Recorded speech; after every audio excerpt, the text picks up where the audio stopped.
नमस्कार। आप सभी 11th क्लास के छात्र छात्राएं ध्यान दें कि हम पद्य में लगभग 2 लेसन कंप्लीट कर चुके हैं और अब बारी है गद्य में देखने का। तो हमारा जो गद्य का पहला लेसन है, आप देख रहे हैं फोटो तस्वीर में, ये प्रेमचंद जी हैं और उनका पहला जो पाठ है हमारे इस सिलेबस में वो है नमक का दारोगा।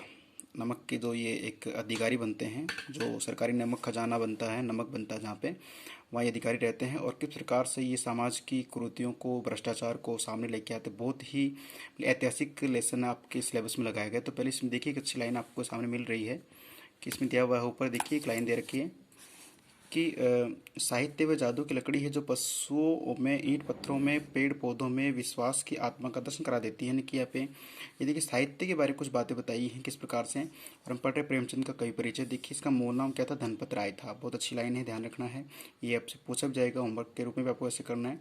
इनका जन्म है 1880 सन में हुआ है, लम्हे गाँव में, ठीक है, ये उत्तर प्रदेश में है। और इनके जो रचनाएं वो देखिए, सेवा सदन है, प्रेमाश्रम है, रंगभूमि है, निर्मला, कायकल्प, गबन, क्रमभूमि, गोदान, ये सब इनके यानी यहाँ से लेकर के और यहाँ तक क्या है, इनके उपन्यास हैं।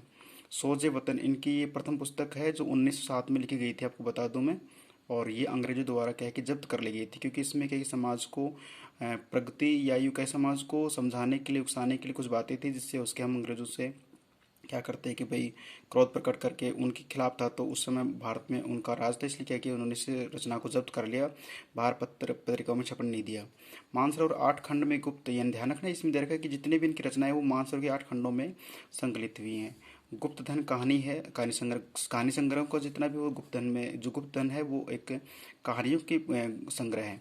करबला, संग्राम और प्रेम की वेदी होता है, इसमें देवी लिखा रखा है, प्रेम की देवी दे रखा है इसमें। ये इनके 3 स्पेशल नाटक बहुत प्रसिद्ध इनकी वेदी, ध्यान रखना है। और कुछ विचार विविध प्रसंगीय इनके निबंध संग्रह हैं। ठीक है, तो हम आगे पढ़ते हैं कि जो मुंशी प्रेमचंद है, इनका जो देखिए 1880 में तो जन्म हुआ था लम्हे उत्तर प्रदेश में, और 1936 में इनका देहांत हो जाता है। अब देखिए थोड़ा सा इनका साहित्यिक परिचय पढ़े तो फटाक से जल्दी देखिए, ये व्यक्तिगत परिचय भी आ जाएगा इसका, कि प्रेमचंद हिंदी साहित्य कथा साहित्य के शिखर पुरुष माने जाते हैं। और कथा साहित्य में इस शिखर पुरुष का बचपन अभाव में बीता है, यानी कि बचपन बहुत दुख था इनको।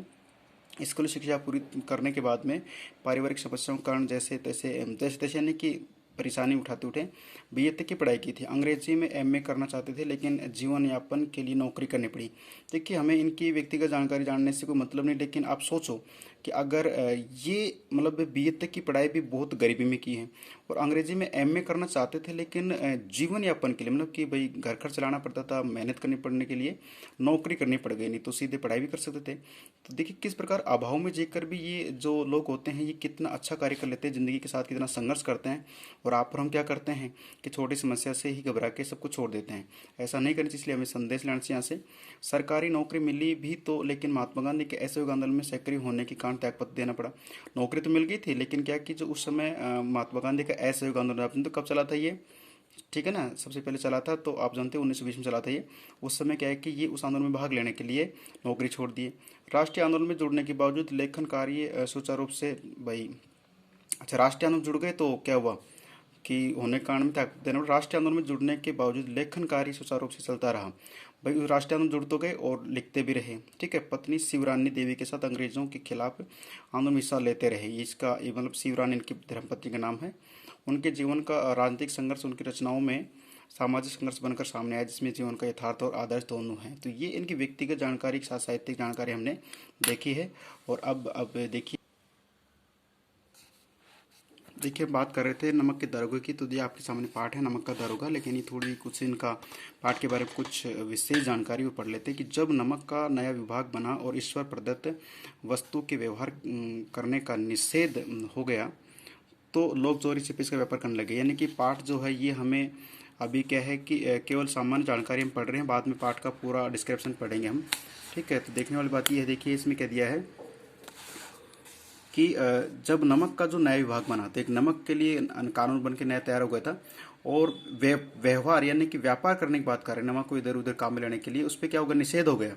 निषेध हो गया यानी प्रतिबंध लग गया। तो ऐसे में क्या हुआ कि लोग चोरी छिपे से इसका व्यापार करने लग गए और अनेक प्रकार के छल प्रपंचों का सूत्रपात हुआ, जैसे घूस में काम निकालता था, ठीक है। यानी कि भाई नमक की सीधे तौर पे हम खरीदना बेचना नहीं कर पाते, इसलिए क्या करते, चोरी छिपे कार्य करते और इसमें रिश्वत देना पड़ता था। कोई चालाकी से क्या करते थे, अधिकारियों के पोबारे थे, यानी कोई बात करें कोई चालाकी से काम होता था और अधिकारियों के पोबार है। ये देखिए अच्छी लाइन मुहावरा है, ये लोग भी सकते हैं कि पोबार है। पोबार का मतलब है कि अधिकारियों के बहुत अधिक लाभ होता था। ठीक है, पटवारीगिरी का सर्वसम्मानित पद छोड़कर लोग इस विभाग की बरकंदाजी करते थे। यानी कि आप जानते हो कि पटवारी जो होते हैं सरकारी अधिकारी, तो उसने भी अपना पद छोड़ के और सर्वसम्मति से अपना पद छोड़ देते थे और क्या करते इस विभाग की बरकंदाजी करते, इस विभाग में जुड़ गए वो लोग। इसके जो बात करें दारोगा पद के लिए, तो वकीलों का भी जी लचाता था कि इस पद में, यानी ये जो डिपार्टमेंट है नमक कानून का, तो इसमें क्या था कि कुछ वकील ऐसे थे वो चाहते थे कि हम क्या करें कि दारोगा पद को अभी प्राप्त कर ले तो हमें बहुत अधिक कमाई हो सकती है। वह समय था जब अंग्रेजी शिक्षा व ईसाई मत को लोग एक ही वस्तु समझते थे, यानी ईसाई मत को और अंग्रेजी शिक्षा को एक ही मत समझते थे। ठीक है, तो फारसी का प्राबल्य था, यानी उस समय फारसी बहुत अधिक बोली जाती थी।